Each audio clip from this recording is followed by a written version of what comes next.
दोस्तों नमस्कार मु सचिकांत दास आपको स्वागत करछि आज पुणी एक नुआ वीडियो रे सांग माने आपण माने एबे जो मेसेज टे देखुचंती याको रोटारी ड्रिलिंग रिग बा पाइलिंग मशीन कहा जाए।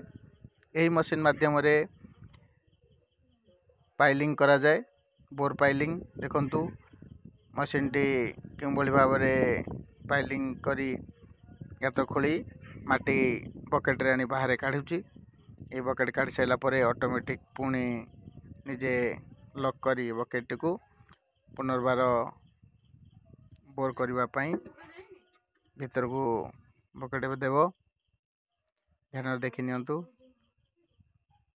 ये देखंतु धीरे करी मशीन टी पुणी बोर करने बकेट को माटी तल को दउछि। एही ऊपर मुहरे गोटे केसिंग लगी लुहार गोटे आमर कूओ फंद परिका लगी जो थे कि माटी अतड़ा खसबार चांस थाए। यह लगे द्वारा माटी अतड़ा खसबार चांस न थाए। एथिरे बेंटोनाइट पाउडर व्यवहार करा जाए प्रचुर परिमाण बेंटोनाइट पाउडर दवा द्वारा एथिरे जो माटी धसबार चांस थाए यह कमी जाए और माटी धसे नहीं। देखि नियंतु मशीन टी बर्तमान पई बकेट को बोर भितर पुरैछि। बर्तमान पई एबे से बोर करूछि बा घुरी घुरी बकेट माध्यम रे गात खोलुछि।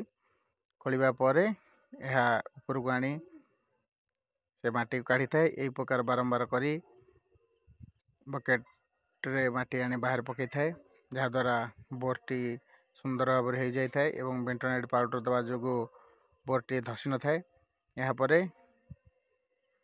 आयरन रड देई एको कंक्रीट बा सीमेंट माध्यम रे ढलाई कर दिया जाए।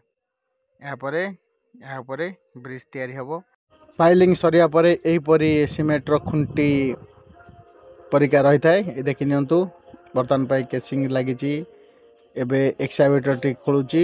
ए पाइलिंग रो पॉइंट को बाहर करा जाउची। यार ऊपर भाग को भांगी ए तलू जति डीप रोची से डीप रु बेस रे ढलाई पड़ी ये समस्त को जोड़ी गोटे बेस करा जिवो। ए बेस रे गोटे खुंट रहिबो। ए होची ए प्रकार रे हमर पाइलिंग होई ब्रिज काम चालुची। देखि नियंतु ए सोची पाइलिंग सब खोला जाउची। एटी 6 टी पाइलिंग को मिसेई ब्रिज रो गोटे पिलर प्रस्तुत करा जिवो। एही पिलर उपरे ब्रिज छिड़ाई रहिबो।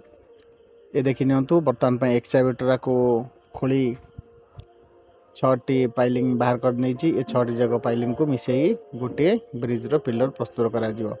एही परि भाव रे पाइलिंग काम चली थाए। आ संग माने जदि आपण माननको हमर ए वीडियो टी भल लागिची निश्चिंत भाव रे आपण मानकर भल पाइबा देबे। वर्तमान पई रहूची। जय जगन्नाथ।